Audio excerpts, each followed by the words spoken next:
Well, for him, he's not there yet. Fair. What's up, everybody? Hey, if you're just joining us, this is Cucks to Christ. Fucking cucks. I love how sometimes podcasts do that where they have they start and they're like all laughing and they're like, oh, this is blank podcast. Wait, are we not going to swear in this one? Should we not swear? We can swear. I never agreed to those terms. Yeah. Welcome, Bryan Gray, our guest tonight. I love how, in case you're just joining us, as if there was like other people like ghost watching on the Zoom right now. We're not a niche podcast. We're not a niche podcast anymore. We have an audience of about 45. Thanks to Father Frederick. Thank you, Father Frederick, for boosting our numbers. I was telling Jacob before you guys hopped on that we have like 1,400 listens now, which wow, it's pretty good. Like that's more than average Joe's. Yeah. Well, it's because we actually upload. Crazy how that works. Okay, so that was fun. Yeah. So Bryan, how you doing? We haven't talked to you in a bit. Yeah. How's everyone doing? Yeah. Good. I am now an Ohioan. I have lived here for the last 7 years, which is ironically the second longest place I've ever lived in my life. So yeah, New Hampshire's third at 5 years. Yeah. And Oklahoma from 0 to 9 is still the winner, but I don't remember most of it. So that's probably for the best. Come on now. Ain't that bad. Yeah, I don't know if Spencer and James know this, but I lived in the same town as Jacob, and Jacob's older sisters were my babysitters. Holy that's crazy. Yeah. Oh, we go back. Were they pretty good babysitters? We actually we would get really okay. mad when it wasn't one of them, because they would always bring board games and play games with us. And the other babysitters would just kind of ignore us and do what watch TV or whatever. So we were big fans of the Bodman teenage babysitters. Did you ever babysit? No, not real. Oh yes, I babysat Jessica, who is Jacob's oldest sister's kids when I was in college at Ave Maria.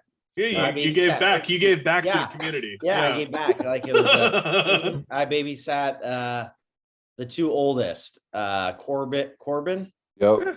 Corbin Blaze. And Corbin and Blaze. Yeah. Blaze. That's pretty cool. That's pretty cool. Maybe mute the kids' names or whatever. I don't know. You can do that later. They're gonna get made fun of in school. Those kids are studs. So were you the kind of babysitter that played board games with them, or did you just say hey, y'all go to bed, I'm gonna watch TV down here?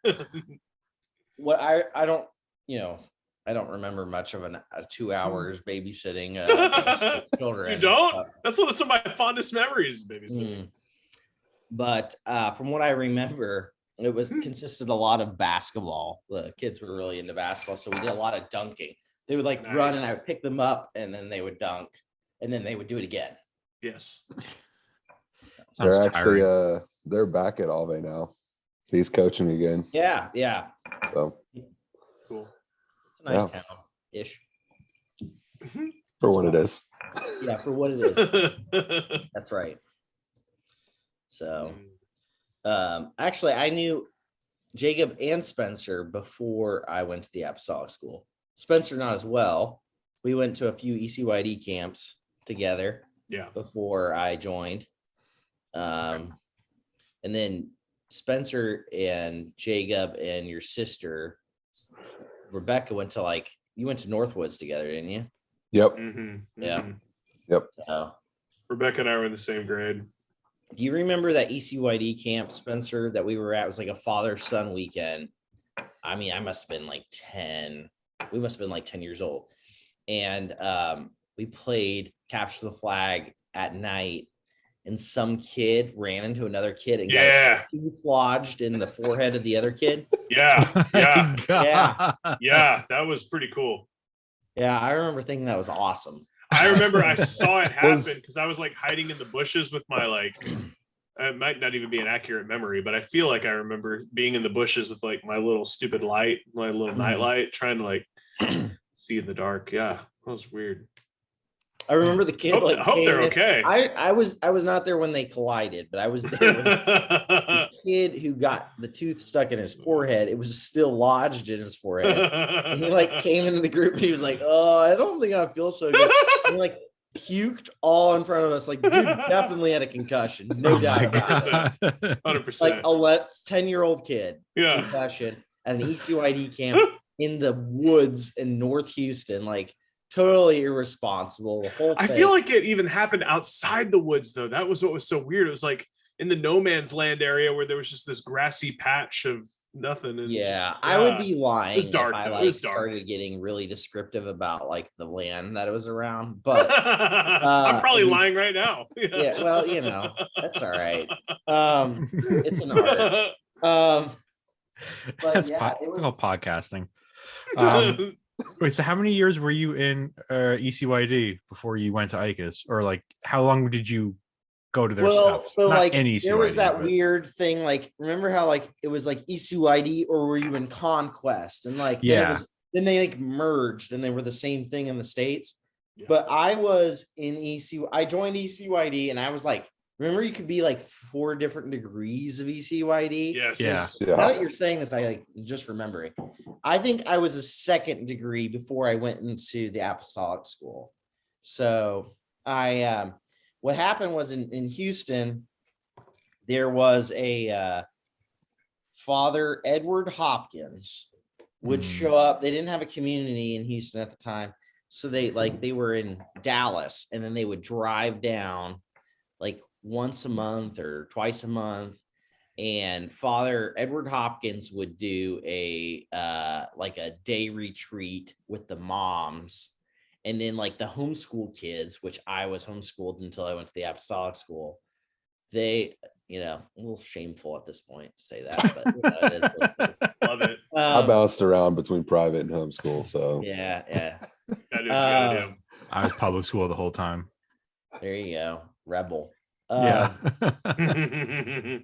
They then Father Tan Win at would do a was it Win? I don't know if that's his last name or not. Father Tan. Sounds He right. was, yeah. Anyway, he was at the apostolic school for a while as a dean, but he would do like a day retreat for the like young guys, and then the consecrated would do a retreat for the girl, you know, the homeschool girls. So like I got all roped into that, and then I had a great uncle who was a priest, who's Capuchin, and for some strange reason I never like felt the need to get married to a woman. And Who knew? yeah, who knew? At 11 years old, right? So I was like, can't get married? I don't care. Sign me up for So, the priesthood. Girls are yucky. So I get to marry Jesus? What? mhm. He's Yeah. hot. Have you seen? Well, I'm not gonna say that. It's a little Ribbed for your sacrilegious. pleasure. I'm like, anyway. So he anyway, I really liked it. I enjoyed it. I was like, oh, these priests are cool. They play sports, you know, whatever. And went to all the retreats. And then my parents were really, really involved in Familia, which was like this Remember that. family thing. So like, weird. of like Rain Christie, like offshoot. Mhm. And they like became like at one point they like ran Familia in Houston, which they had like 200 I didn't know that.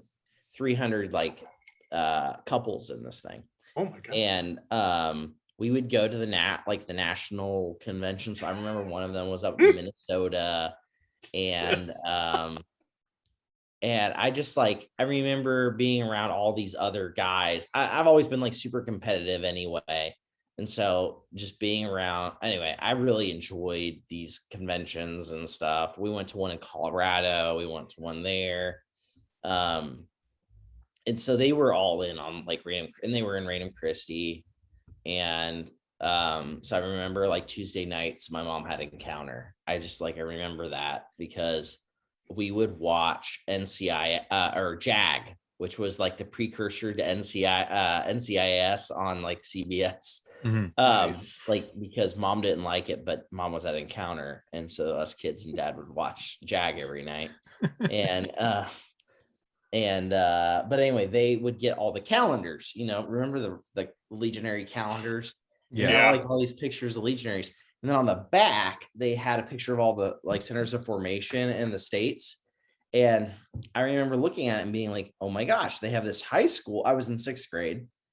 And I was like, they have this high school in New Hampshire for 7th, 12th grades. I told my mom, I was like, I want to go there. Like this was, to be fair, like the whole, I call the Legion a benevolent, at least at the time. They've changed some things that for the better and all that. At the time, I consider that it was what I call a mostly benevolent cult. That's fair. So lovely. Most of my experiences were good. I think most of the people in there had my best intentions at heart, even if they didn't act that way. And but it was most certainly a cult. There's no doubt about it. God, Father Frederick admitted it last week. And he says it. I think it's not very controversial for me to say it. So. But it isn't now. I think we've all said it here. Yeah. Well, we've called it a cult. He would call it a cult, like they had cult like practices. He was very I'll take another particular step about that. I'm calling it a benevolent cult. The next person can call it a malicious cult. So we're getting there. We're getting there. Depends where you land. Yeah, I guess. It's crazy. So you found out about the school through a calendar. Through a calendar, yeah. Who knew that worked? And I want to wear a red sweater. I want to play soccer on a sand field on the top of the. I want to break my ankle. Want to freeze my hair gel to my head every fucking morning. Until a priest comes along with a vision for a top field. Well, I was one, who was talking about this recently? I don't remember on the podcast, but I was someone who knew nothing of Greek, but I knew how to do Father Victor's book. He had a good book. Like he did have a good book. Yeah, he had a great book. Like all of our other books may have been like, but his declensions and I still have it. Greek. Do you really? Yeah. I mean, if you want ancient Greek, Father Victor's book was the shits. Yeah, it was. And I knew how to dial through that thing like nobody's business. And so I could get my translations done really fast. Everything was open book. And they didn't make any sense. We translated, what was it? The Aeneid for Latin and then the Iliad for Greek. And I had no idea what the story of the Iliad was because my translations were like, whatever the word said and the conjugation said, I just went with it. And Father Victor's English was like, So he didn't care that my English translation was shit. He was like, yeah, it means what the words mean. And I get 100. I remember one time him being like, Bryan, very bad grade this time. Very bad grade. And I was like really scared. I walked up, I got a 97. A 97. And so since I got such good grades in Greek, I was a top field worker. And so I was. How does that translate to work? If he liked you. Yeah. If you had good grades in Greek and Latin, he would send, in Spanish, he would send you during those classes up to the top field to do work. And he no wonder I didn't do that. Yeah, no wonder I didn't do that. Yeah. So I was, first in junior year, the top field was, he hadn't started on that yet. I mean, he was talking about it, but he hadn't done it yet. Sure. So my job was like to take like Dr. Orlovsky's books that he had written for the school. And then I didn't like him either. And then I heard enough about him where I think he's a shitty person, but whatever, who knows? Supposedly, I don't know, whatever. Anyway, allegedly. Allegedly. Yeah. There's a lot of allegedness. So I had to take all of his books that he had written for the Apostolic School and export them but no one knew how to do this like in an efficient manner. So literally like page by page, take it from Microsoft Word and put it into Microsoft Publisher. And so like I got pretty good at Publisher. Oh. Yeah, and that's all we did junior. That's all I did in Latin and Greek the second half of my junior year. And which was also your senior year because they combined. Well, yeah, exactly. Yeah. And then very tough year. And then senior year, the top field started. So we would literally just go up and do manual labor during Greek and Latin and Spanish. Nice. No wonder. And then when I ended up in Germany, they're like, your transcripts say you were like really good at Greek. Why is your Greek so shitty? Because all I knew was how to use the book. Yeah. That's what I knew. Yeah. But also like, who's going to speak ancient Greek? So why can't I use the book? You know, you didn't pack the book with you on your trip to Germany? Oh, no, I did. Yeah, I did actually. Trip. I mean, you lived there. How long do you live there? 2 years. 2 years. Okay. Yeah, I did on my whole novitiate there. But like when you used the book in real practice, it wasn't the same as like. Well, he wouldn't let us. It wasn't. Everything was closed book. So okay. I wasn't allowed to use it. I couldn't use your little cheat sheet. Yeah. Yeah. No. So, Father, I was also Father Victor's English teacher. I don't know if you guys remember this, but like he would pick someone every class to be his English teacher. And so my job was to correct him because he thought my accent was easy for him to understand. That's what he told me. That's why I was the English teacher.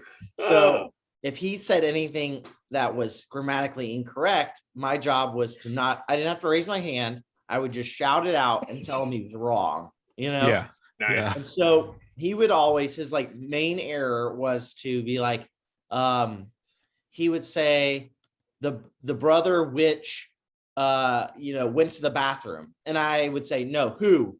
And he would go, this witch is going to kill me. Because that was like, his humor. Yeah, I remember that. Puns. Yeah, he's a really funny guy. He was. And he'd be like, he kept saying, this witch is going to kill me. I love Father Victor, man. I still think about that all the time. It like makes me laugh all the time. I have like such like fond memories of him. His chilaquiles were the shit too, to be fair. Oh yeah. And then he would call he would go, Brendan Matthews, Matthews, Brendan, Brendan. And of course that would be Brendan Matthews. That's a good memory, isn't it? Oh Matthew my God. Brett Bender. I hope he listens to this podcast. Would he call Thomas Ward? Would he call him Que feo estás? Would he sing that song to him? Tomas, que feo estás? Maybe. I don't know. I don't. He did a lot of weird shit. But remember, remember when I think you guys, even in juniors, he made you do this. Remember when he had that that song, "Como estás?" So, whatever queda, and then we had like para nuestras casa, and like we had to learn how to sing it. You remember? Yeah, cantares. Caminante no hay camino. Yes. Yes. And we like in Spanish class, our job was not to memorize this poem, not to like translate this poem, was to sing this poem. Yeah. And I remember one of my like funniest memories from like I actually, for the most part, have like really, really good memories of all of our professors at the Apostolic School. Yeah. Like I think they were really, for the most part, really good people. Yeah. Really funny, really smart. And we were in this class with Dr. Waterbury, who was teaching us history. And in the classroom, of course, the classrooms between the senior and junior classes was like, there was no divider. So you could hear like everything. And Father Victor's in the junior classroom teaching them how to sing cantares. And like Dr. Waterbury is like doing a play-by-play in the middle of an exam on like American history. He's doing like a play-by-play of what this concert would be like. And he's like, what was Mr. Jude? He's like, Mr. Jude's up on the stage right now singing this song. He's like, he's got one of those microphones that like sticks to the stand, so he's doing the play-by-play. Like, we're all just cracking up. I mean, I mean, he was great. I remember one time Mr. Anderson walked into class. So if you had like the morning class with him, this guy, these people were really good people, and they made no money. And he had to go work at UPS every morning early. And then he had permission to shower in like the dean's, like one of the dean's showers when he got back. Then he could change and come down to class. So if you had the early morning period with him, he would show up like halfway through. So you had like an assignment of what to do and like study, and then he would come in and he walks in and he like kicks himself back in the chair and he's looking out the window. It's like a nice spring day in New Hampshire, which were like, that's my favorite season in New Hampshire. Yeah. Absolutely gorgeous. Beautiful. And he's like looking outside and he goes, "Good morning, red-breasted robin." And that was like all he said. And then he just went back to silence. And I was like, anyway, I just remember thinking it was hilarious. You know, That's so cruel. it was just weird. But and then like he would come in, we would have like an exam scheduled for the like that night. And it would be like, I remember it was like an October night. And he came in and he was like, "This is a really good Halloween night. We're going to read Edgar Allan Poe." And like, you know, Joshua Gregor would be a narc and raise his hand and be like, and I love Joshua Gregor. So this isn't like this is just like a funny thing. But he would like raise his hand and be like, "We have an exam tonight." And he'd be like, "We're going to read Edgar Allan Poe right now. No exam." And everyone would be excited except for him because like, he studied really hard and he was put his 110% into it. Yeah, exactly. So I'd be lucky if I remember when they would read our grades out and Josh Gregor was too smart for me. Then you would clap for the top 10. Remember that? Yeah. Oh yeah, I never made that list. Yeah, I made 10 one time and I was so proud of myself. I feel like you and me might have had similar grades. I was kind of like B's and A's. It's kind of where I was at. Yeah, I would have like, I was a consistent A, but not never mind. But not like an A plus. Like I'd get like 93s and 94s, like averages for the whole thing. Yeah. So, I never got to help on the top field, so that tells me something. I wasn't on the top field. Yeah, I wasn't doing that. I was yeah. So I came in a year before, like you and I, Spencer, were in the same class, but I came in 7th grade and you came in 8th. Were we in the same section though most of the time, or I feel like we weren't the whole time? We were. Yeah, you guys were. So when we first joined, or when you first joined, our class had 48 8th graders. And that's when they created. But I joined in 9th grade. Oh, did you? Yeah. Oh, all right. Well then, Ben Venga, you came in 7th, right? I came for the 7th grade summer program, and that's when we were in the same summer program after your first year. But I didn't join because my parents had wisdom that I didn't. Same with mine, dude. I would have joined in 7th too if it weren't for them. Yeah. So I joined in 8th grade. Okay. All right. Well, my 8th grade, we had 48 of us, and so at first they pushed the mature people up into section A, and kept the rest of us with Brother Jason Wynn. And I was, first of all, extremely offended that I wasn't one of the mature people that got to go in section A because I was a little shit when I was young. And you were. It's all past tense. Yeah. You thought you deserved better. Mm-hmm. Yeah. And so I ended up staying down in 8th grade. And then later on, they took all the 8th graders who were in section A and pushed them back into section B and created section C. And that's when Brother Marcio Welther came. And then like I was happier because, you know, like all these people like Sean Smith and Peter Martin and James Lassen, they all fell from grace and came back down to section B. Yeah. Right where they belong. Good folks. Right where they belong, with the schmucks like me. And I remember, of course I never belonged to section C, but you know, they would line us all up like in the morning together because like all our schedules were the same. So like all lined up, and Brother Marcio would create his own line for everyone who was always late or who just misbehaved, and he called it the jelly line. And I never understood what that meant.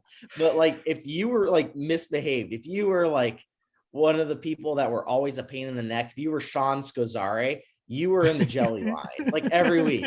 And he'd be like, line up in the jelly line, you know, and he would love it. What a weird thing, huh? Yeah, he's also a good person, I think. That flourished after leaving the Legion. Oh yeah, he's a good guy. Got married.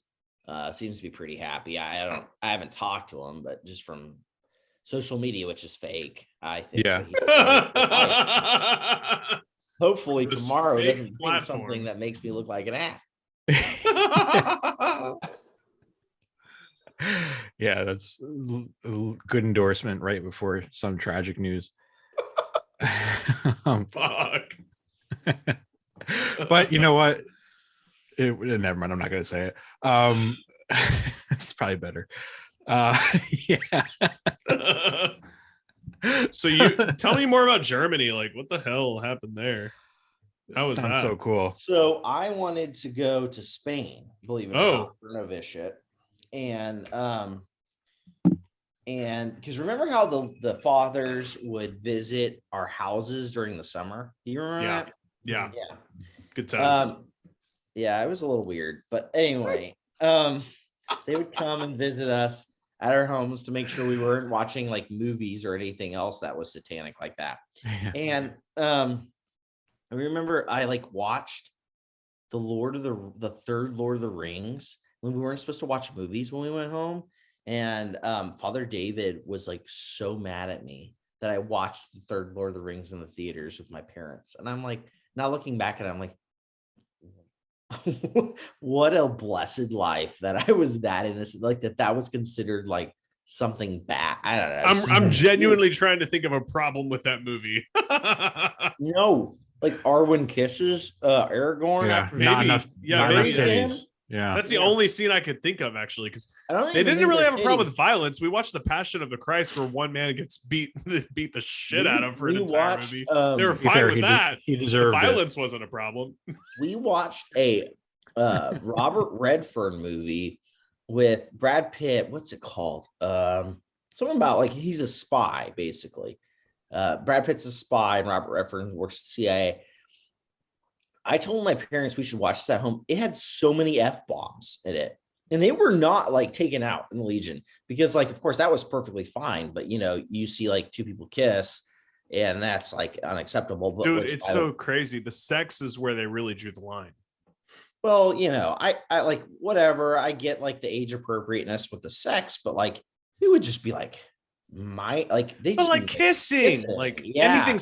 I meant anything sexual, I guess is what I meant. Sorry to clarify. Yeah. So anyway, they were Father David, I think, came my senior year for the summer to visit our house. And he was like, you know, like, he asked my parents if they were okay with me going to novitiate overseas or out of the country.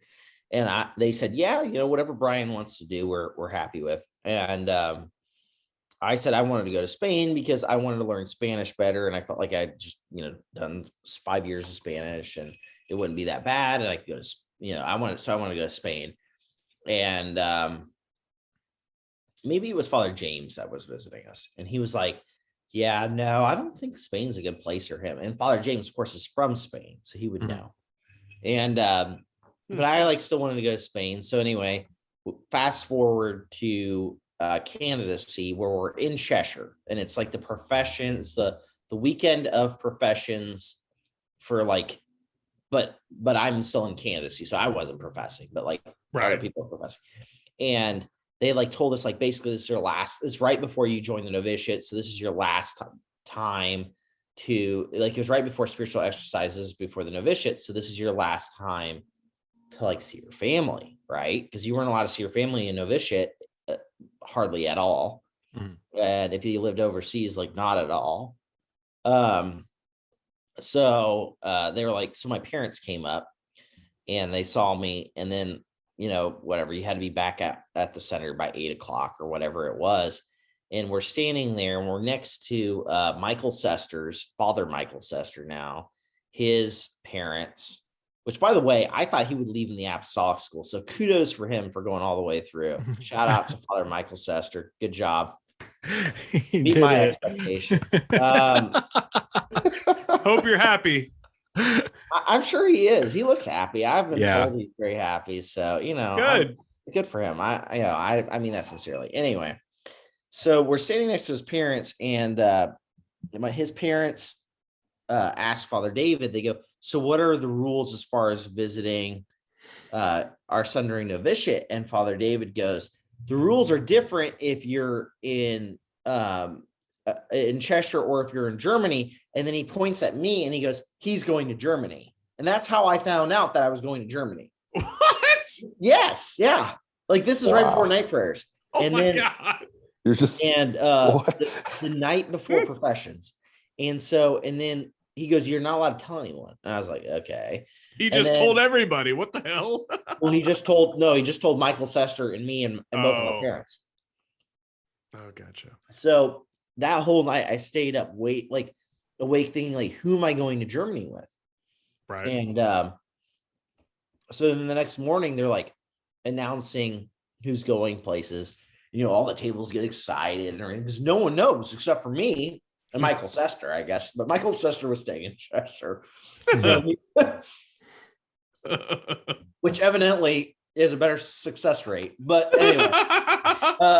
Yeah. Well, at least for him. So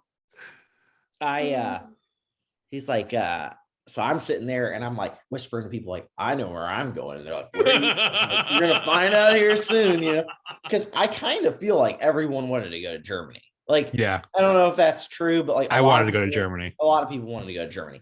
So I kind of like, and for me, like in the apostolic school, again, being a little shit, like status was all I had. Like, well, it should have been Jesus Christ and all that, but status was a big deal to me. Like I remember being really, really like upset. So I was a sacristan all through ninth grade. I lost it for like a very short period. Kevin Leahy made someone else a sacristan, but then he put me back in it, and he was like, "It's a big mess, Brian. You're gonna fix it," and all this. And it might have been me because I was sacristan for a very short time, and they realized quickly it was not good. Yeah, I don't know exactly who was fucking. They put me right back in the laundry room really quick. Someone was chowing down on the hosts. Yeah, I was. I did that. Yeah. Well, James Lasson did that too. Yeah, James Lasson would hand them to me because I was the head sacristan. The first round, I was head sacristan. He was the second sacristan. And then I think Stefan Wise was the third sacristan. Stefan, I think I was after him for a brief time. And I think you were the third sacristan too. Anyway, maybe a month. Maybe. But then when they gave up pre-candidacy things, I got like the freaking dining room. And my job was to clean the tables. And I felt like, and then when we became seniors, I got put in charge of the pantry. Yes, you were. Which I ruled with an iron fist. This is where I first learned, by the way, this is where I first learned about corruption. Because at snack time, everyone would my job was to prepare a snack for everyone, be it the apostolics, be it the pre-candidates. And I would bring out the snack, and what I would do, I realized that everyone would attack me when I came out. So I'd bring out the shitty snack first, and then I'd come out with like a second thing, and it was like, And then the best snack was whatever I brought last, because that's what I was going to eat. And so that was one of the things that I would do. And the second thing I would do was I would reward people with good cereal, because if you remember, we had like kashi all the time, like some shitty ass grainy thing no one liked. And every once in a while, we'd get like Oreo O's or Fruity Pebbles. Yeah. And so if you put out a thing of Oreo O's on a table at the apostolic school, someone is going to steal that Oreo O's before you even get there. So even if you put it on your table, some little fucker is going to come and grab that thing and put it on theirs when they get there before you do, because you're a respectful human being. Don't run to the fucking, breakfast room. Anyway, so what I would do is put a just very, very tiny amount of kashi in the bottom of my table's cereal. And then I would go around and I would tell everyone, look, there's Oreos back there. There's Reese's Puffs back there. Whatever it was back there, and it was hidden. And if everyone would just eat a little bit of kashi right now, there's Oreos on the back of this. And then we would bring in the waiter in on it so that he still got a bowl of Oreos too. And then I would tell him, like, you're going to go into the middleman room And behind all those boxes, there's a box of Oreos. You're going to fill it into this thing. You're going to bring it here. We're going to keep a bowl for you for when you're done with your waiter duties, and everyone here will be happy. And that's when I first learned about politics. I love it. That'll do it. That'll do it. I remember you being a complete tyrant, and I remember you handing off the reins to Stephen Cho.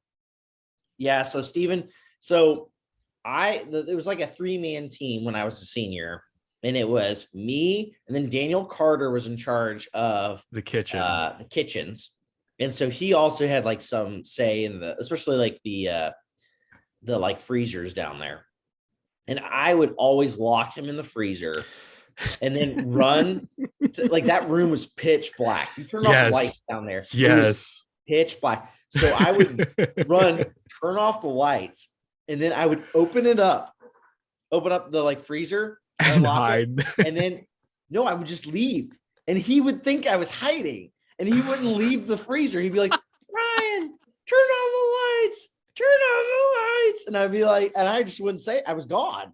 And I'd show up like 10 minutes late to like the lineup after housework. And I'd be like, where's Daniel Carter? Be laughing my ass off in the back. You're still down in the freezer, freaking out. I was going to pop out and scare the shit out of him. Truly psychopathic behavior, but it was fun. Yeah. That's how you sharpen your chops. I was Daniel Carter's protege, or I guess Father Daniel. Is he a priest yet? No. He lives down here in Cincinnati now. Oh, he left? I was supposed to get I was supposed to go to the bar with him last week, and then I had to cancel. Something came up, but we're supposed to get drinks here soon. Oh, that's crazy. The reuniting of the kitchen will be whole once again. Because I call him the Emperor and stuff, and like, he tried to get me in trouble. So I'm going to tell you a little story that I think you can relay to him and see if he remembers it. But I had just taken over the kitchen in the summer program. The chef fell down the stairs and broke his shoulder, so I was running the kitchen. I mean, it's not funny that he fell down and broke his shoulder, but like the timing of it was perfect. Random shit that would happen that would just like throw a 17-year-old in charge of shit, Yeah, making dinner for 100 people. We're not going to find another chef, so someone's making fried chicken. Yeah, someone's got to do it, and it's not going to be an adult. So I put the trash because I was doing kitchen work, and I was running the kitchen, and then I would have to serve the meal, and then I would have to eat in like 5 minutes after the meal, and then move on to the next activity. So I was cleaning the kitchen, and I was really like done with it. So I took the trash out, put it in the hallway, and I was like, okay, I'm going to eat first, and then I'm going to take the trash out, and then I'm going to go to the preparation room. So I went. I forgot how it happened, but I ate quickly. I brought the trash down, and then I went to night prayers right away because I missed preparation. And then I think it was during conscience exam, or maybe it was later. It was during the love letters. During the love letters to Father David, I got a tap on the shoulder from Father Justin, and I'm like, what's up? And he's like, oh, come here, I have to show you something. I'm like, okay, cool. Like, here we go. So I go outside, or he takes me downstairs. He just walks me up to the kitchen, and I don't know if Daniel was there or not. I don't remember anymore, but Daniel was a candidate, so we weren't in the same community anymore. And we get to the hallway outside the kitchen, and Father Justin's like, what's going on? And he's like, Daniel told me there was trash here that you left. I'm like, no, I took it out. I don't know what he's talking about. I had left it there, but I went and did other things first and then came back and threw it out. So he probably thought I left it there, and he was trying to get me in trouble. And he just told Father Justin that I left trash in the hallway. So Father Justin, without checking, brought me out of night prayers to yell at me. Where'd it go? So that's interesting, because that's very similar to something that happened with me. have you ever seen the movie Whiplash with J.K. Simmons and Miles Teller? Okay, so it's this movie about Miles Teller plays this, like, he's a jazz drummer, and J.K. Simmons is the instructor at, like, it's basically Juilliard. I think they've got a different name so they don't get sued, but it's like the best, music school in the whole country. It's in New York City, and this guy J.K. Simmons basically is like, his whole thing is that he's going to break someone down because greatness only comes from people who never accept mediocrity in their lives, right? And the real catchphrase from the whole thing is like, there's no two words more harmful in the English language than good job, because he believes that there's only greatness and then there's weakness. And my experience at the Apostolic School with Father David was that he would pick certain people that he thought were destined for greatness or whatever. And of course, in my like 9th grade, 10th grade, 11th grade mentality in my mind, like, we are conquering the world for Christ. I am going to be a saint. And not only am I going to be a saint, but I'm going to put my name in the annals of history here. That's what, I mean, this is kind of what they like ingrained in us. And this is what Father David particularly ingrained in me. And so if I screwed up in the least amount, like, I would get just chewed the fuck out. Like, so I'll give you an example here. And this is like the most like vivid example. When I was in candidacy, I wasn't technically in charge of the pantries anymore, but Father David was like, look, we're just passing the reins on. So you still need to like go every night after night prayers and check and make sure everything's okay, blah, blah, blah, blah, blah. And then on Sunday nights, we would do the barbecues, right? We would all during the summer program, which of course was during candidacy. And so I would go and I would go to basically like make sure that everything ran well during the barbecue. So they had all of this meat out, all these burgers, and Brother Jonathan Fleming, I don't know, is he still legionary? Does anyone know? He could be. I think he's done. Done. But... I don't know. It doesn't matter. He was the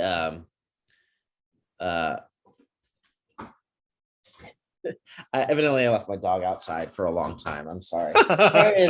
This is a public apology to the dog for leaving her out in the cold, but she likes it out there. Anyway, it wasn't that long. So all this meat is out there, and Father David and Brother Jonathan Fleming comes in and he goes, go eat, Brian. You've been working all night. I'll take care of this. So I said, okay, great. So I go out, I enjoy my meal. We go at Father Joseph Burko, at the time was the territorial director. He tells us that we don't have to do music class with Dr. Hield. We're instead going to watch the Olympics. So I'm sitting there in the PC conference room watching the Olympics, and someone comes in and goes, Father David would like to talk to you. Okay. So I march on out, go up to his place. And remember how he had that like big window where you could like look into his office? Anyway, so I go in there and I'm like happy as can be. I mean, I'm having a good evening. We're watching the Olympics, which was a big deal to just do anything besides whatever stuff that sounded like work all the time. Yeah. Or prayer, which was the same thing. And we would go. And so I went to Father David's office and he's like, did you work in the kitchen tonight? And I was like, yeah. He's like, there was a bunch of meat left out. And I was like, okay. He's like, okay, you just wasted hundreds of dollars of meat. Like you're a fail. Like he just went off on me. And I learned early on that like, if Father David was going off on you, you just say, okay. Like you just accept it. Because if you give him any reason for what happened or try to explain it, like he's just going to go off on you even more. So I just did the curl up in a ball thing emotionally and just like said, like, look, and then I was like crying, like he was just going after me. And then he's like, there's got to be some explanation. You're not going to defend yourself? And I was like, okay. If I defend myself, this is a trick situation here. But I was like, well, brother Jonathan Fleming came in and told me that he'd take care of everything tonight, and to go eat my dinner. And he's like, so it's brother Jonathan's fault. And I was like, well, I mean, he just told me to like go and that he would take care of everything. He was like, oh, well, you didn't do anything wrong. Go get brother Jonathan. Like, no, like, sorry. I just like chewed out like a 17-year-old and screamed at him for 30 minutes. No, like, I'm sorry you're like sitting there in tears, like ruined your fucking evening. No, just go get me someone else who then I can ruin their evening now. Golly. And like sure, like I'm sure it was like $150 with the meat or something, like not good, no doubt, but like just like a complete fucking asshole. Like, and maybe he's listening somewhere in the Middle East. Great, I hope so. Like, hope he's got COVID. That's a little far. I don't know if I agree with you on that. What the fuck, man? That's a little. That's a little. Anyway, I just hope he feels like shit. Anyway, From COVID. It doesn't need to be from COVID. It could be from because COVID could actually kill him. We don't. That's fine. That's okay. Yeah. We don't want that. Edit out Spencer's fucking. I'm just leaving it for the record. There are three of us who do not agree with this take. I don't wish COVID on anyone. Anyway, so what a politician. But yeah, I went. But I remember in the moment, I was just happy not to be yelled at anymore. I went down all chipper. Went back down to the PC conference room to watch the Olympics and tell brother Jonathan that Father David wanted to talk to him. And when we went to night prayers, I walked up the little stairs and looked in the window and he was getting chewed out. And I went tiptoed back down and went to the chapel. Yeah, it was probably worse for him. Yeah. Oh, 100%. 100%. He was a dean. I was just some kid. Yeah. That's rough. Did I tell my Father David story about the popcorn on the podcast yet? I don't think so. Well, I haven't listened to all of your episodes, but I haven't heard it. Okay, so I was in charge of the kitchen and Stephen Cho was in charge of the pantry. So we were kind of like we were buddies and we would look out for each other. And, Show me no. Show me no. And I was going to eat and I was doing something else. I was working on something in the kitchen, and the father's table, Father David asked for popcorn. I'm like, okay, you have a waiter, but whatever. So I told Steve, and I'm like, hey, could you make Father David some popcorn? I have to do, I have things in the oven that I have to get out. And he was like, yeah, sure. So he put a popcorn bag in the microwave with a plastic plate underneath it, and okay, and like the plate exploded or something. Kids. We were stupid kids. And like also, popcorn isn't a thing in Korea. He never made a bag of popcorn in his life. Yeah. So, like the poor kid he was doing his best, and he put a plate in the microwave for 3 minutes, which you're not supposed to do, and then Father David got mad at me, and I'm like, I'm just Dahara Saring. Like I'm doing apostolate class. Like you tell us to relegate. And I'm like, that's exactly what I did. I had things in the oven I had to take out. I had real responsibilities. I'm trying to serve food for 300 people, you piece of shit. Yeah, like I'm just whoa, Spencer again. There was only like 60 people left by the time James was a senior. Let's be clear. This place was dying off. 300 people. Maciel News hadn't even come out yet. At the height of this thing, it was like 120. Yeah. Well, during the summer program, there were more. That's when it was the worst too, because there were all the candidates. Barracks. Yeah. All the candidates were there and the visitors. Yeah. And I had to make a menu and balance a budget. I'm I'm 16. I have no fucking clue what I'm doing. What are you like? And then people are like, waffles again. I'm like, you don't understand how expensive food is. Like, I can't. My budget is $4. Shut up. We were the oldest 17-year-olds in America. I was so jaded by the end of that, though. Yeah. Well, Well, so you guys asked about Germany. So you want to talk about a place where like 17-year-olds just ran the world.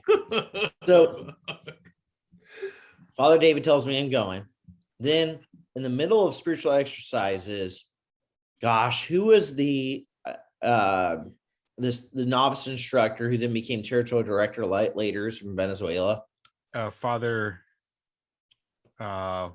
Anyway, doesn't matter. Yeah, I don't remember his name. He was the novice instructor, but then he, like, those guys never had, like, Spencer never had him. It ended up being like Father Joseph Burke became the novice instructor, but during spiritual exercises, he was still the novice instructor.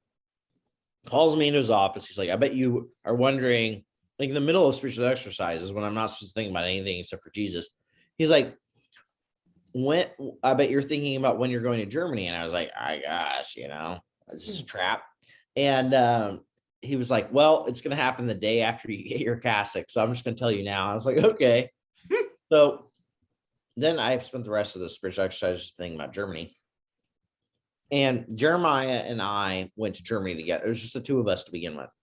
And of course, Jeremiah and I went to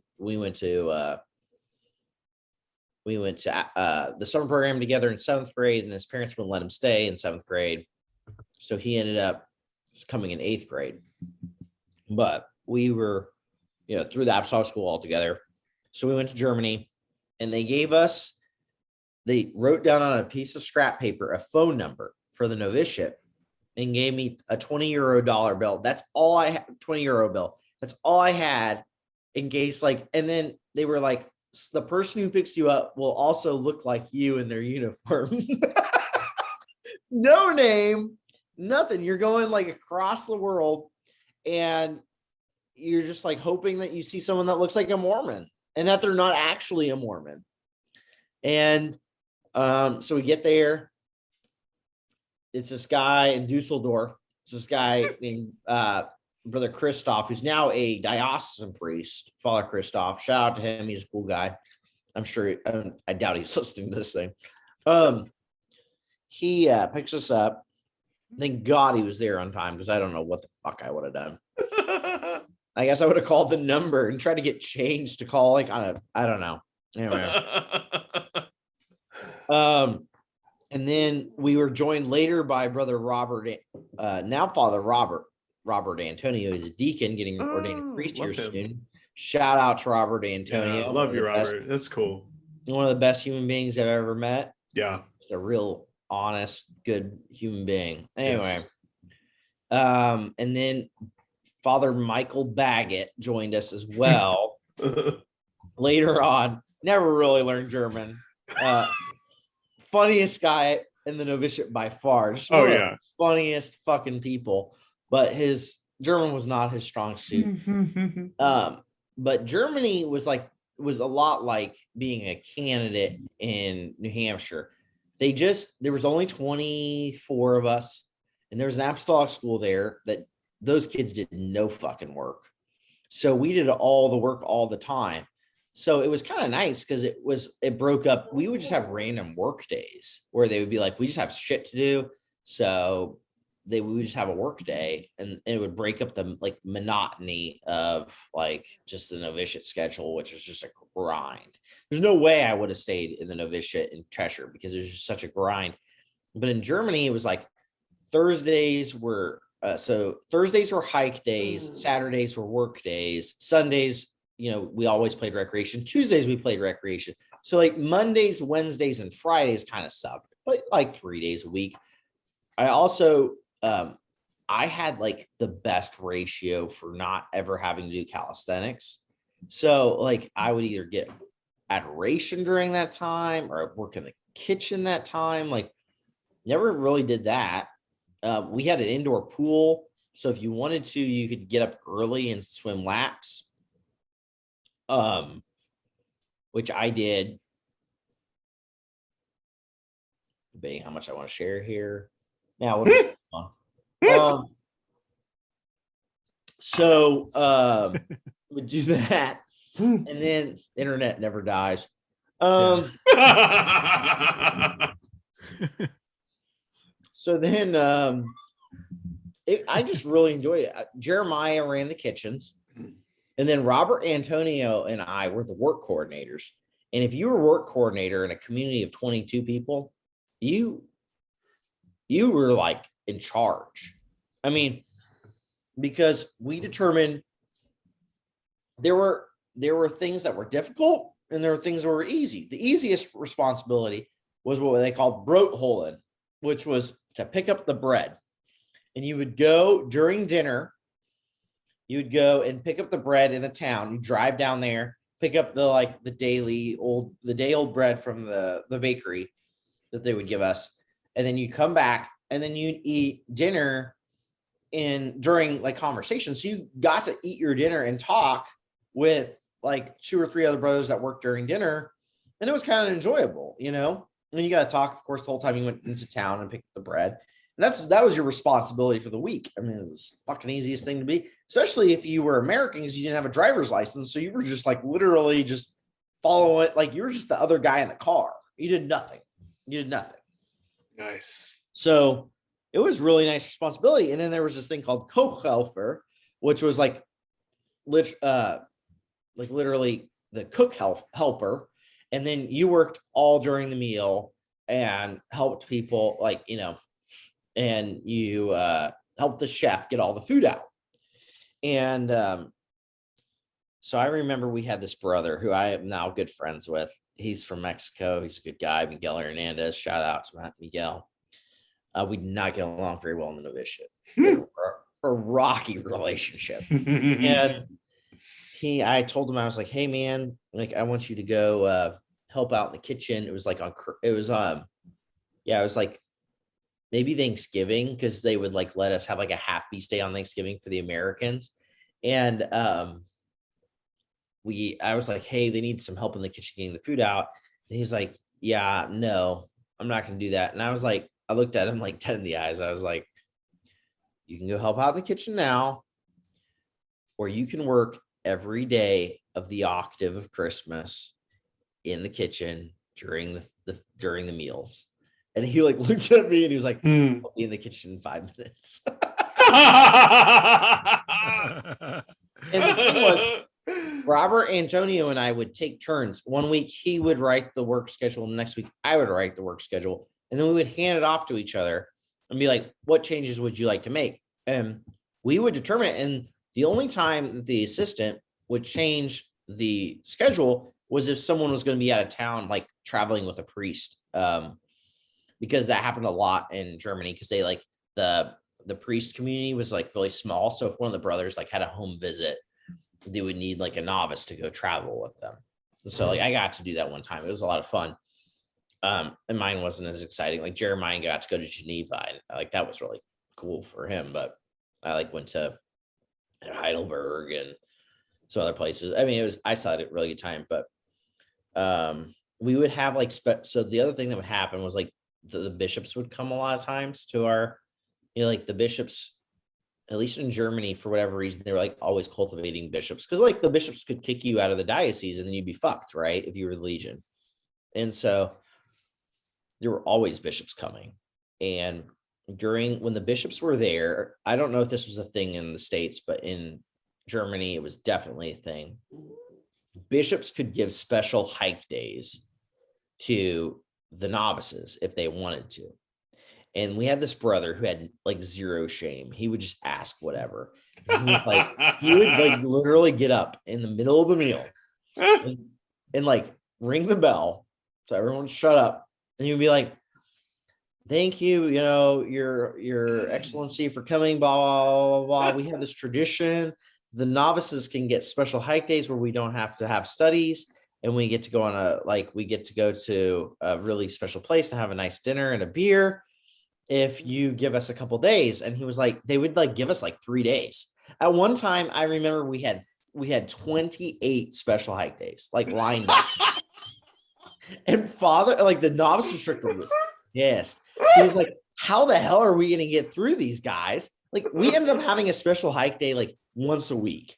It was the best thing ever. I mean, just broke up we did not have a normal novitiate. And then Father would come in and he would special hike day meant we would go to mass in the morning like normal. Then we would have housework right after, or we have breakfast, then housework right after mass. And then during housework, Jeremiah and I would throw together like all the food and all the liquor and all the candy for the hike. We had like so much. And then we would throw it all in a van.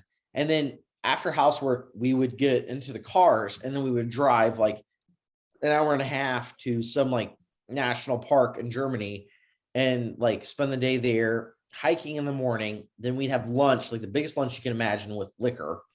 And then we would play soccer. And then we would come back, pray our rosary, and do communal like adoration, like 30 minutes all together, and pray our rosary at the same time. Then we would go to dinner and we all got to drink beer. It was a great fucking day. I mean, I would do that now.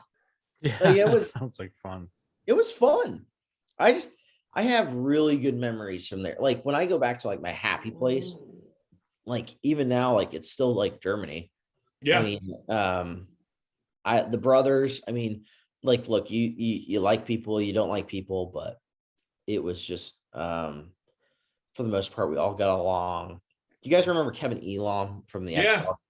Yeah.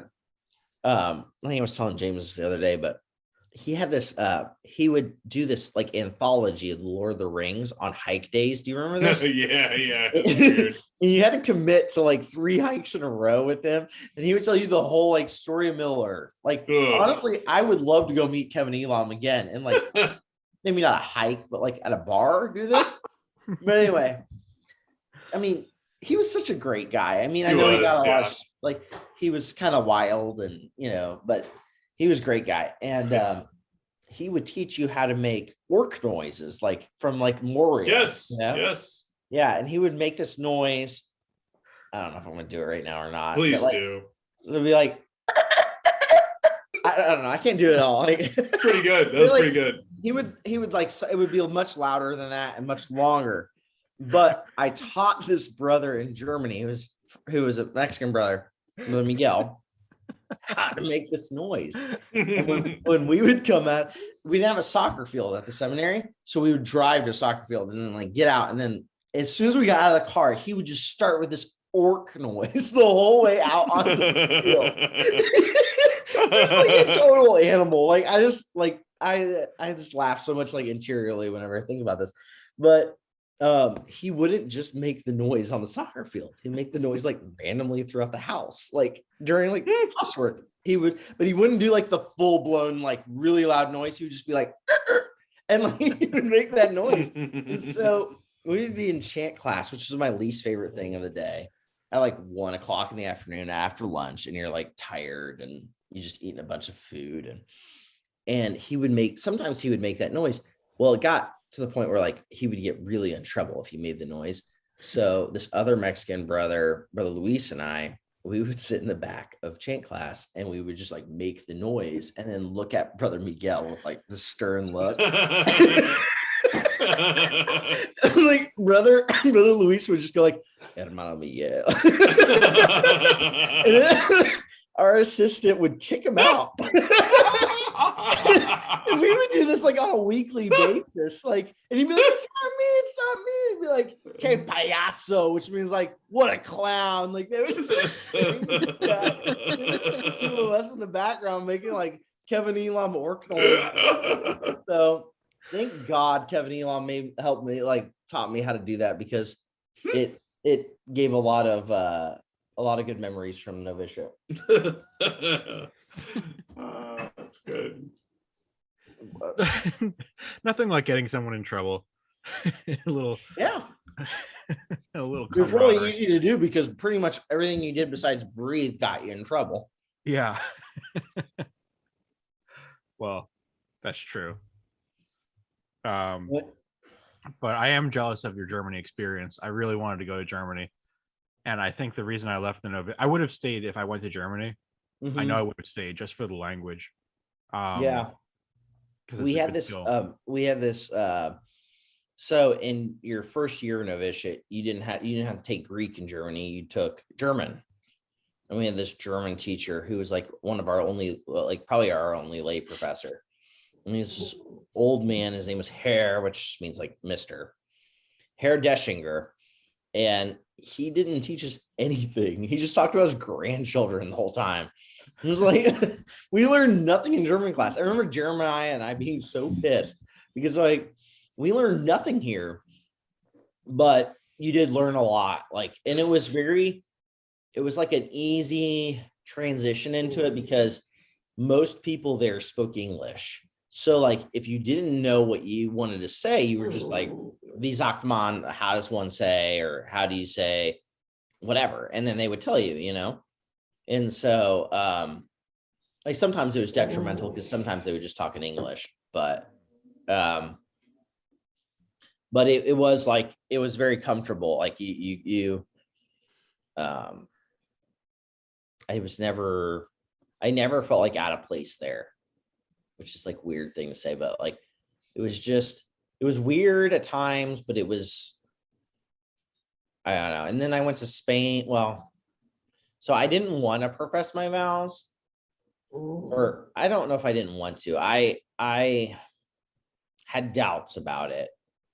When I was in the summer before my vows, before profession, my grandpa was dying from cancer, and my mother, who is one of the most persistent people that I know in life, she called the rector and said that she wanted me to come home to see my grandpa before he died.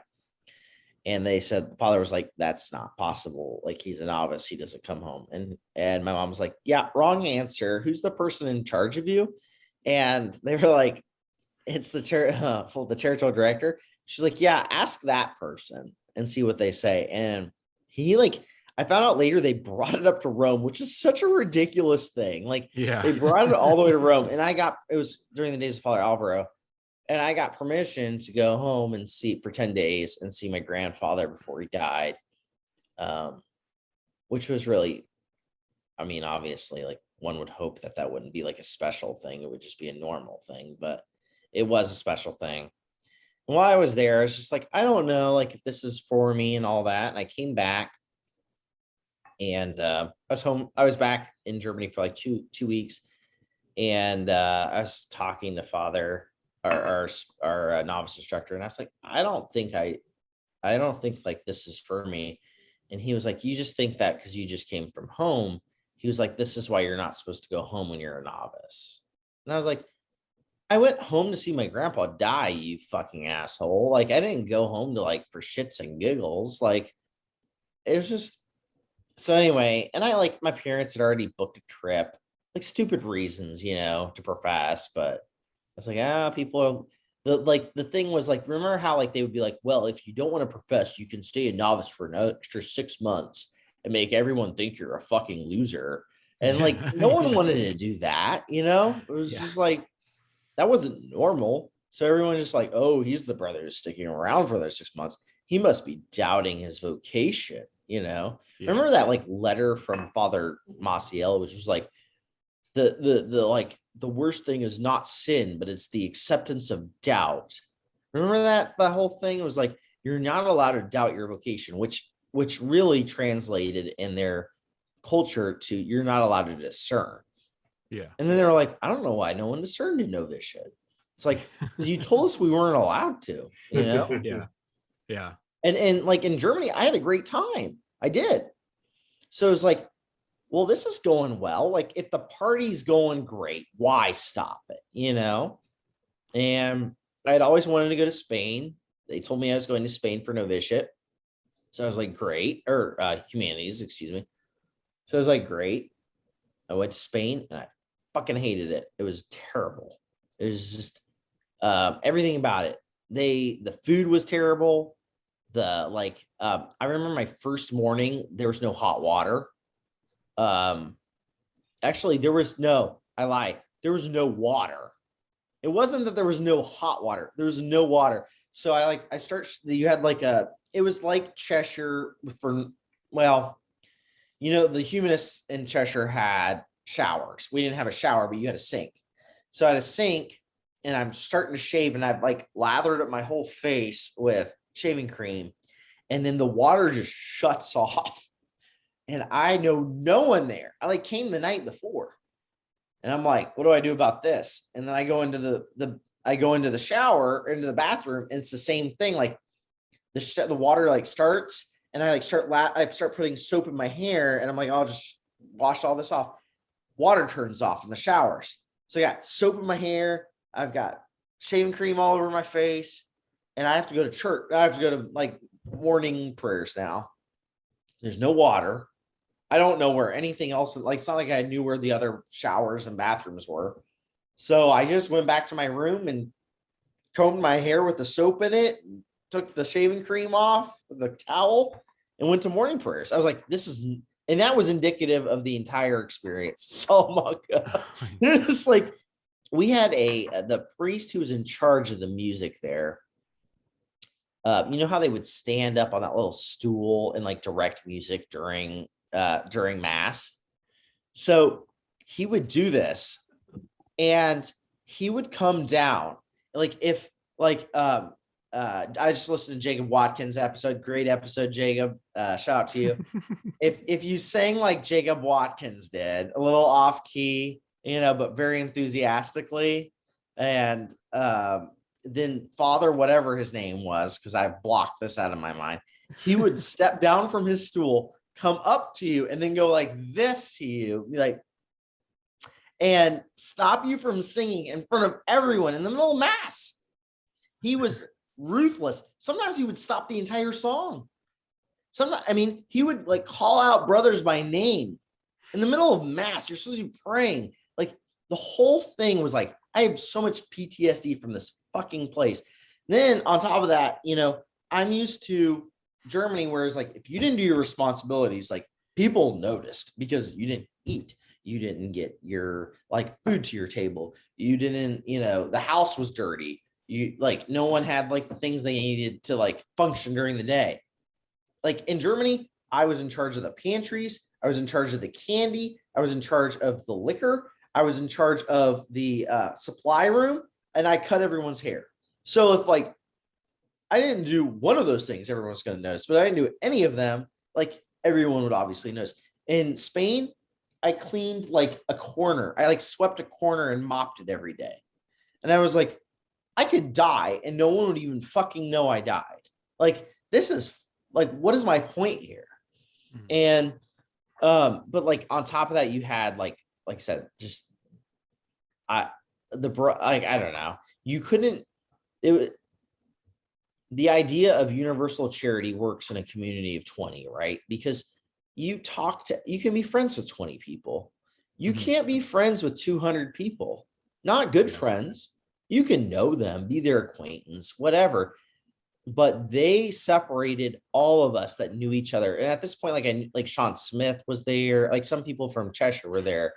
Some other, like some more, I think Matthew Bender was there. There were some other people that I knew from Apostolic School were there. And they purposely like separated all of us. The only person on my team that I knew was Samuel Chow, who is from Canada. And he was apostolic with me for 1 year and then went to Colfax, or Cornwall, I think. But they would like separate us like Americans so that we couldn't like have a support system really. Right. And I just felt so alone there. So like, I like have never, like, I'm not like, I guess I don't know if I'm an emotional person or not, but like I was crying all the time there. I remember just like crying and be like, what the fuck is wrong with me? Like, I didn't cry in New Hampshire. Like, I mean, Father Dave was really laying into me. I guess I would like have a few tears, but like, I wouldn't cry in New Hampshire. I wouldn't cry in Germany. Like, what is wrong with me? And I eventually was just like, I will leave the Legion if I stay here, and it will not be on good terms.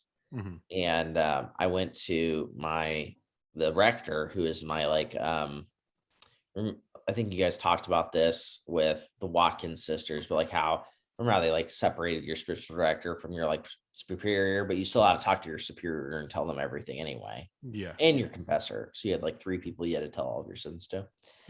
Mm-hmm. So I told my rector, who's my whatever that thing was called. I had my like little session with him. And I was like, look, I need to leave. And he was like, you just don't like classes. And I was like, classes? I was like, I looked at him and I said, are you like, of course I didn't swear, but I was like, are you fucking kidding me? None of our classes here are credited in the United States. If I stay in the Legion, my grades don't matter. If I leave the Legion, my grades don't matter. Why the fuck would I care about my classes? I was like, I give what, like, I try my hardest and that's it. That's it. I hate it here because this place is backwards because and then of course the whole Father Maciel thing was like in full gear at this point. So it's like 2010. So we were already in the middle or after even. I think we were after the apostolic visitation.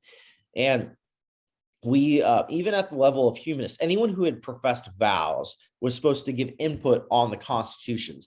So we would have these like meetings. Spencer probably had a couple of these. We'd have these meetings and we would go through numbers of the Constitution and then we would talk about them. And then someone would write them up and then they would send them to the territorial directorate. And then supposedly someone read that shit and then would bring it to the General Assembly after that. And I remember sitting there in Spain, people on my team would be like, well, we're all sinners. And I look at them and I go, sometimes I break silence. I don't have sex with children. I'm not a molester. Like, this man is evil. You and I aren't yet saints. There's a big difference. Yeah. And it didn't click. You just see it like get lost in there. And I would go, what the fuck is going on? You know, this is not rocket science. People that molest children are the most evil people on earth. Like, they should go just, you don't pass go, you don't collect $200, you go straight to fucking hell, know? And that was like, to them, breaking silence and, molesting your own fucking children that you had was on the same level. And I was just like, I'm done with this shit. I remember we had, when the territorial director would come in, they would have like a big speech or whatever, talk in front of everyone and everyone would get together. And they would anyway, so Father would come in and the territorial director was from Spain. And he came in and he was telling us all of these things that that they had been told in Rome that were going to change.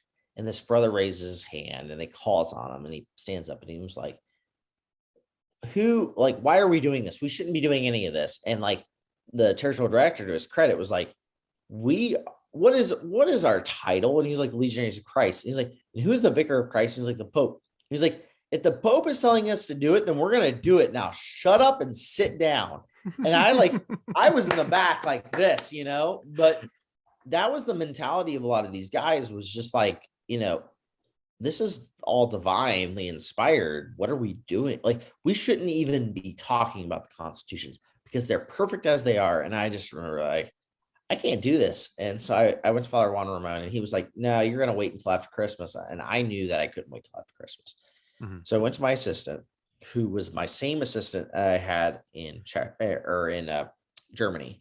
And I went to him. I said, I got to leave. And he goes, write a letter to Father Alvaro and I'll make sure it gets to him. And he sent it to him and he got in big trouble for it too.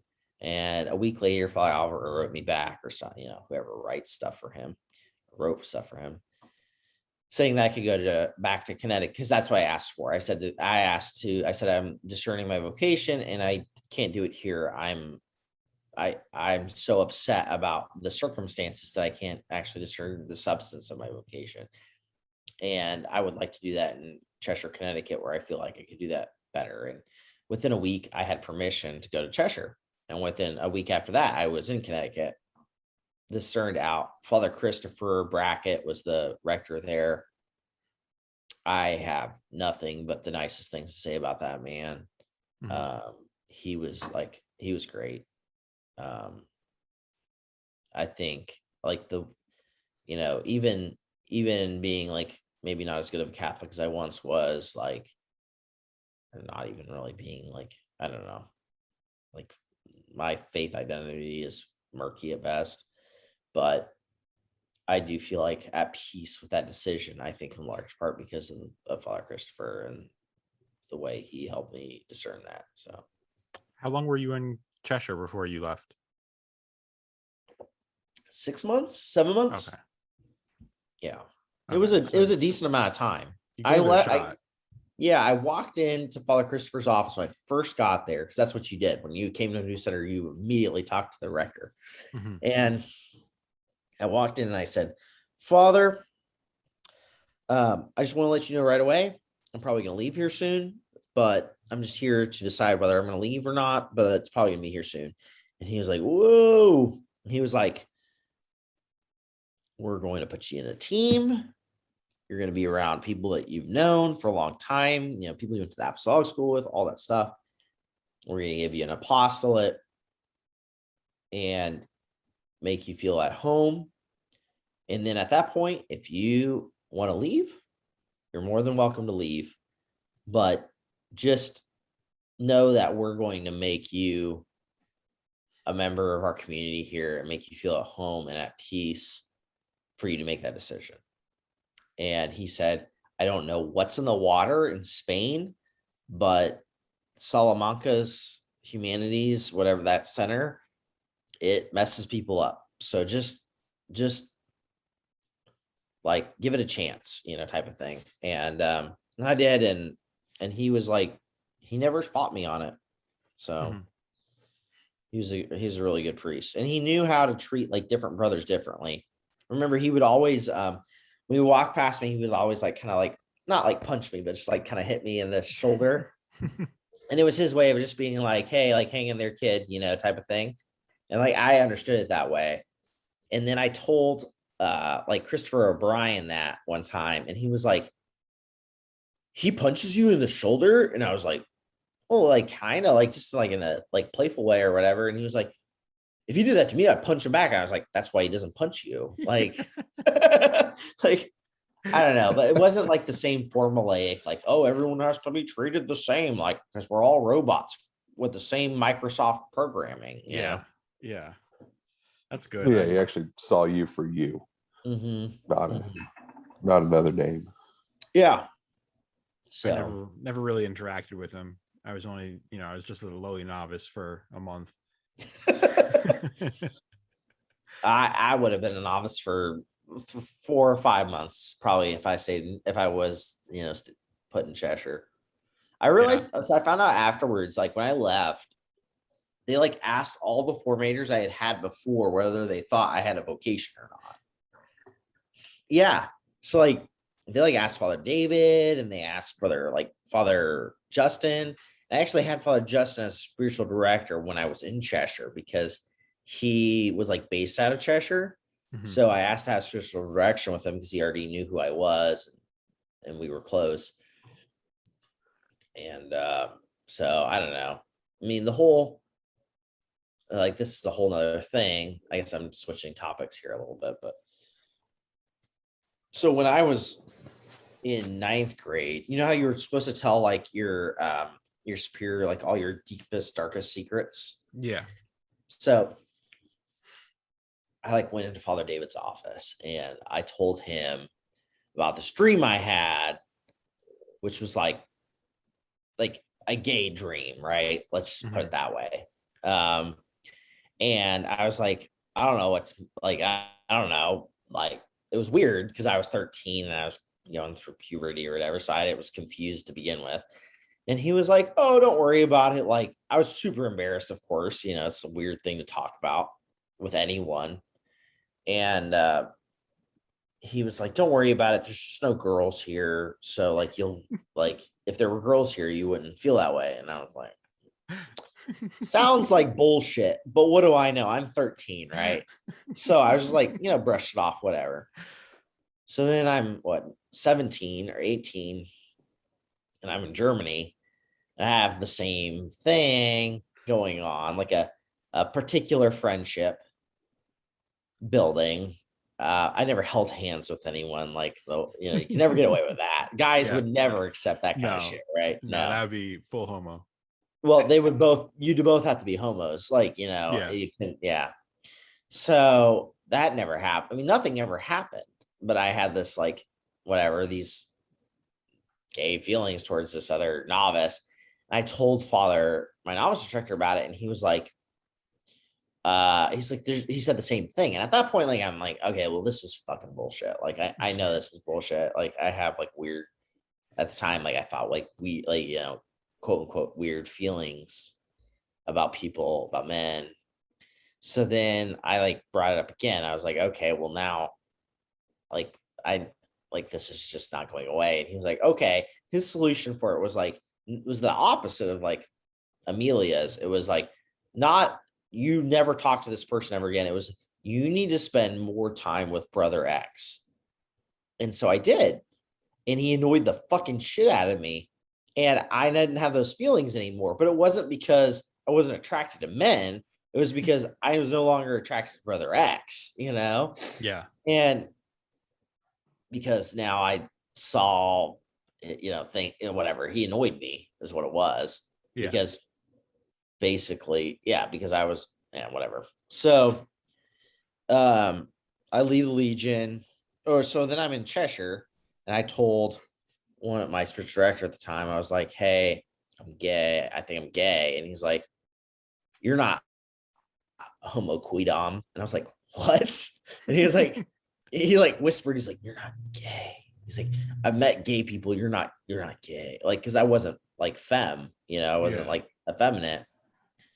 And I was like, well, pretty sure I am. Like, I don't know. I never done anything. I haven't done anything with a woman. I haven't done anything with anyone, but pretty sure. And he's like, no. So I leave Legion, and I just, like, bottled it in and went to Ave, went to all these places, like, that were very, like, Catholic. Not great school for gays. Ave Maria. Yeah. Yeah. Well, found this is like some, not like, cut. All right. So I can pause the recording too if you want. Yeah, pause recording real quick. What? Wait, you want to pause the recording? Yeah. The softball team. So well, that's true. But it was the same thing. Like, I was in the closet, and then I told, like, a friend of mine, and, like, I didn't want to be gay. So, like, I was trying to, when people would tell me that, like, you're not gay, like, I would be like, oh, okay, maybe I'm not, and then I would, like, tell one of my best friends at Ave, and she's like, you're not gay. And I was like, okay, well, like 20 minutes piece before I realized, like, well, she's just fucking wrong. Like, wait, you were talking to a woman and she said you're not gay. Yeah. And, okay. Yeah. And so then I didn't tell anyone else. Like, those were, like, the three people I told. And then I went after novitiate. I was like, after graduation, I was doing this political campaign in Fort Myers, which is like, Fort Myers, north of Naples, which is north of Ave.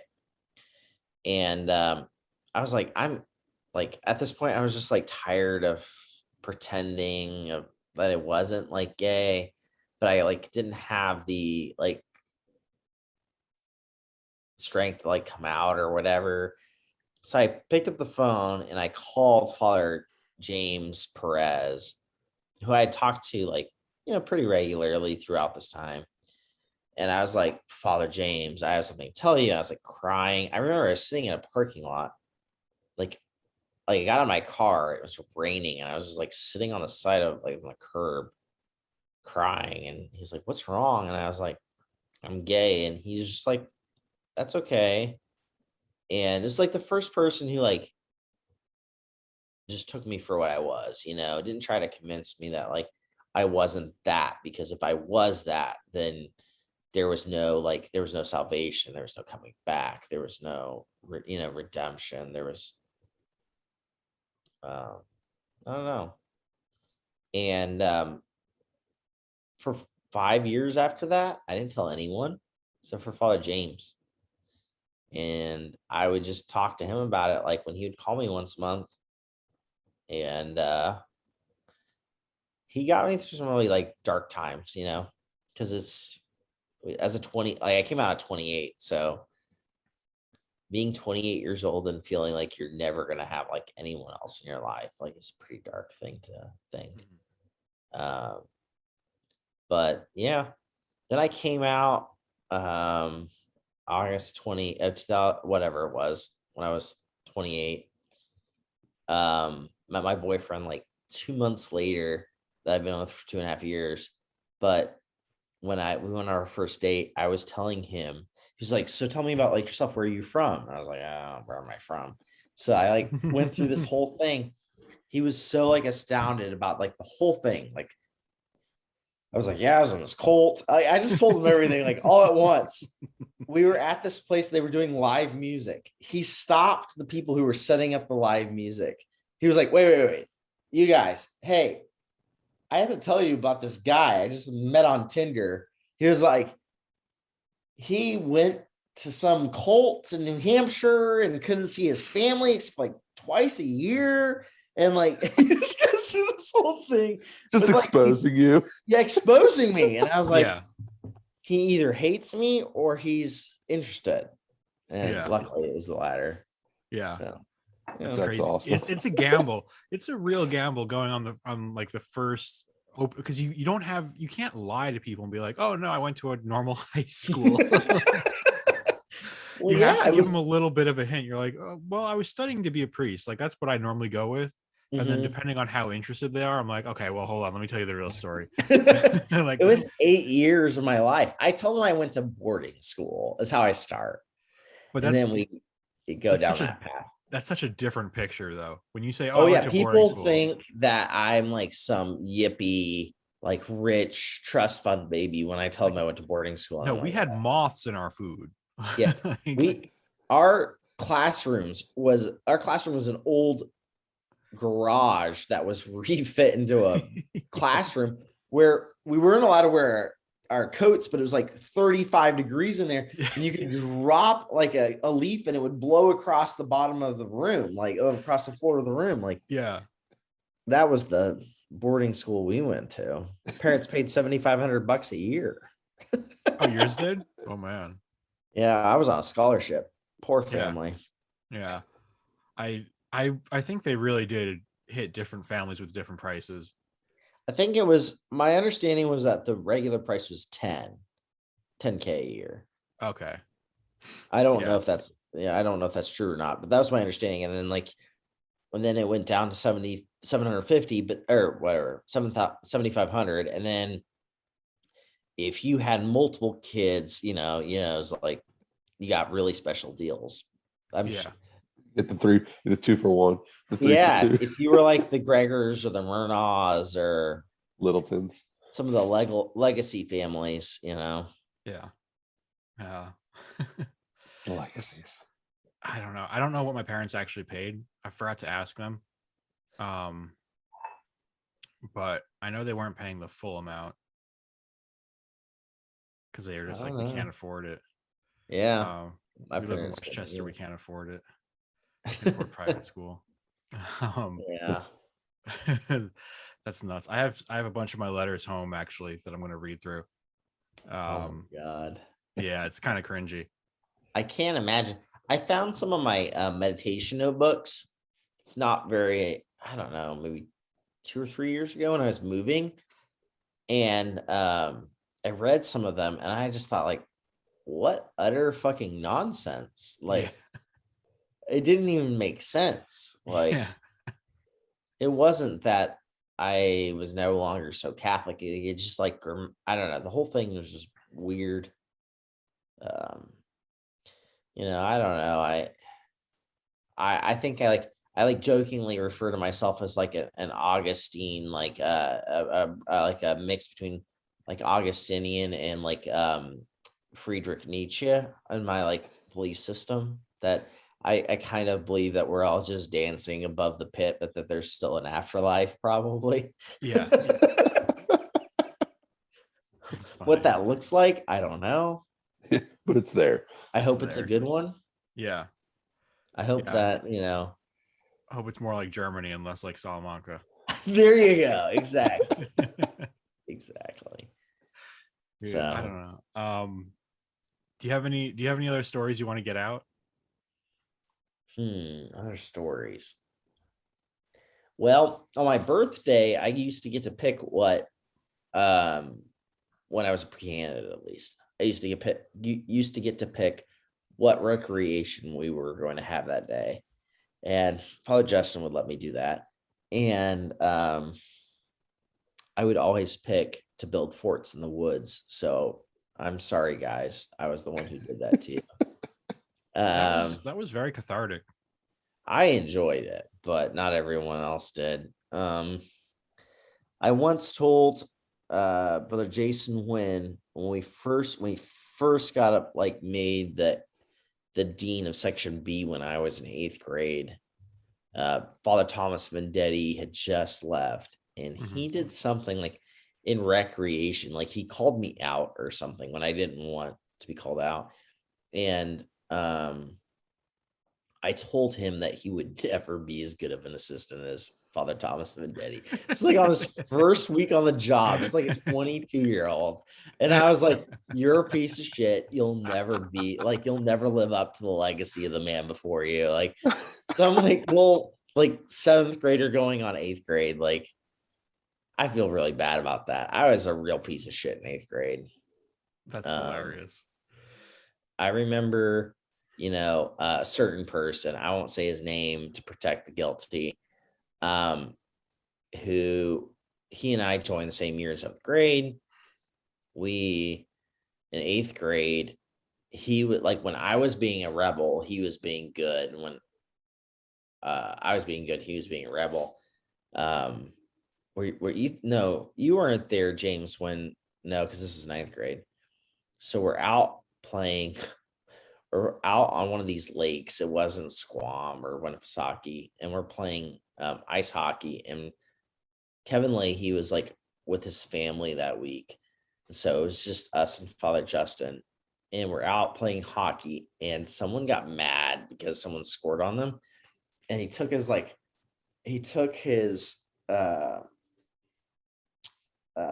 hockey stick, and he just freaking across the shoulder blades just tomahawked him. And yeah, which was like, violence never accepted, and like there's no violence. I mean, usually I know who this was. Yeah, and then Father Justin was like, everyone get on the bus.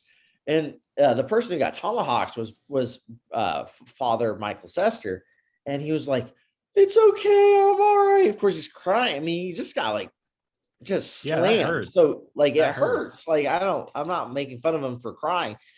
He was crying. He was like, it's all right. Like, we don't have to leave. And Father Justin looks at him. He's like, you don't get to decide these decisions. Everyone on the goddamn bus. And we all got on the bus. And then no one swore, but this was on an occasion when Father Justin swore.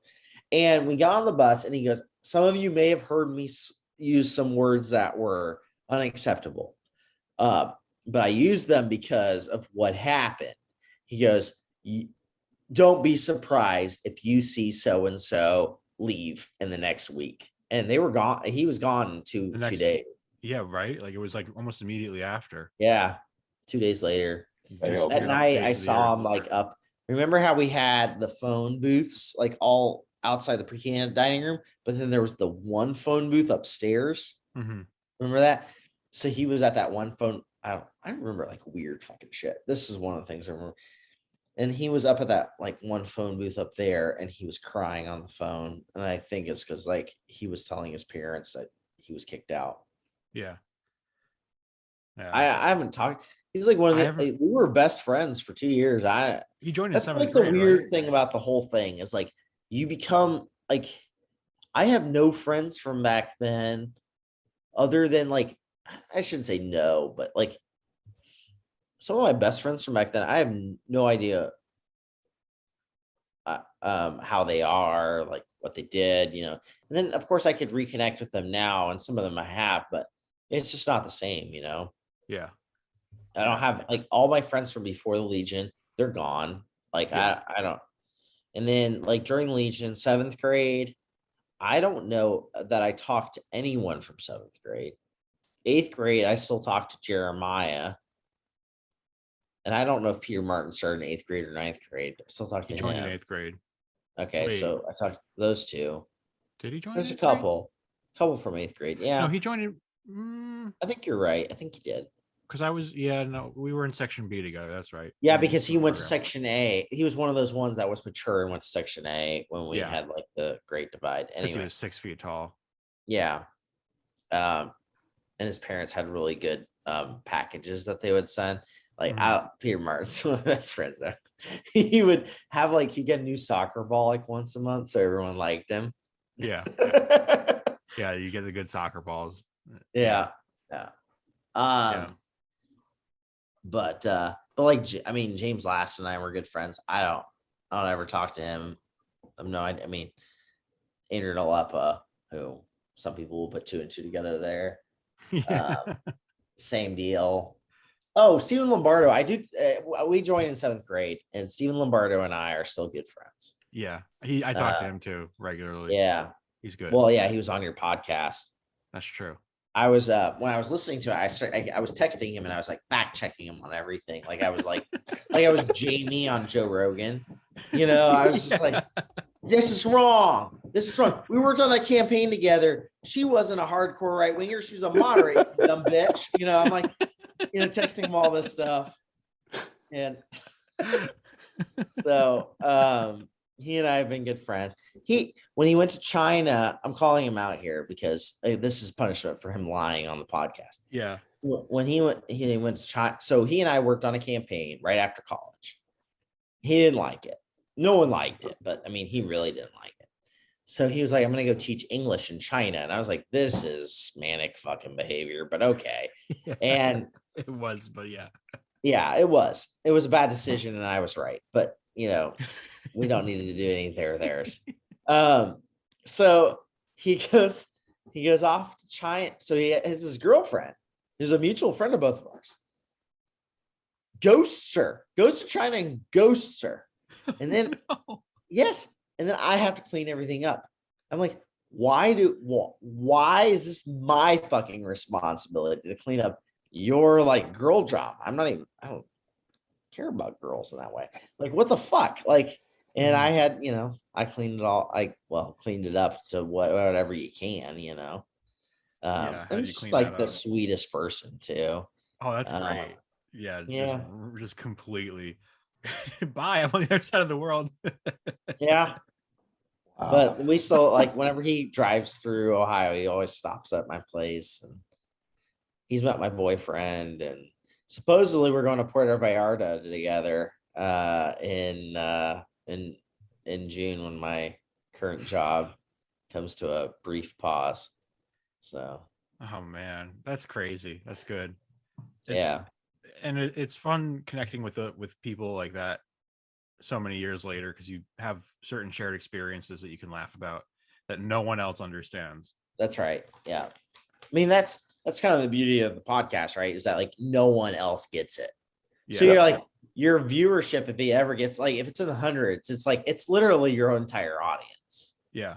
Yeah. That's as big as it's going to get. You know? Yeah. Like, I mean, there's guys who went to Shaz and there's guys who went to Colfax, and, you know, there's people that didn't go to the Apostolic School, but were in Legion, and like, they may be interested, but like, there's not, I mean, this is a unique experience in kind of horrific way. I mean, and once it brings stuff back to light, and you're like, oh shit. Yeah, just like, I don't know, like, I mean, some parts of it are like we grew up faster, and maybe parts of that are positive. I'm not sure all of it was.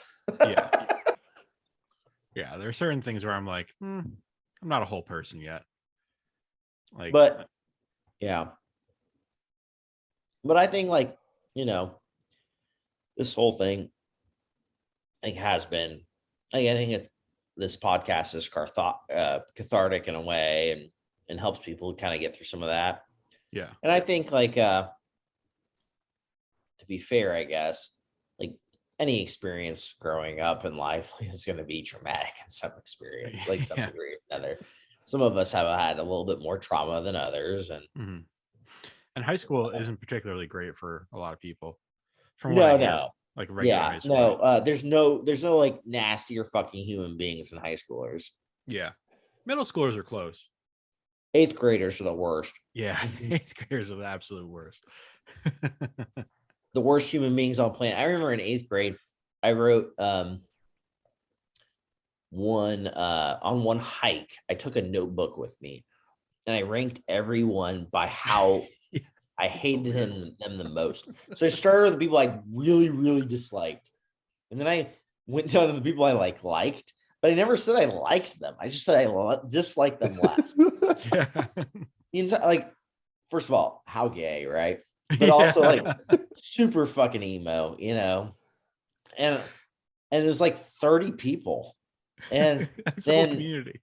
Yeah, and because I was such an ass, I like showed it to everyone. I was not really that ashamed of it. I was like, "Here, look, you're here's where you fall. I really fucking hate you."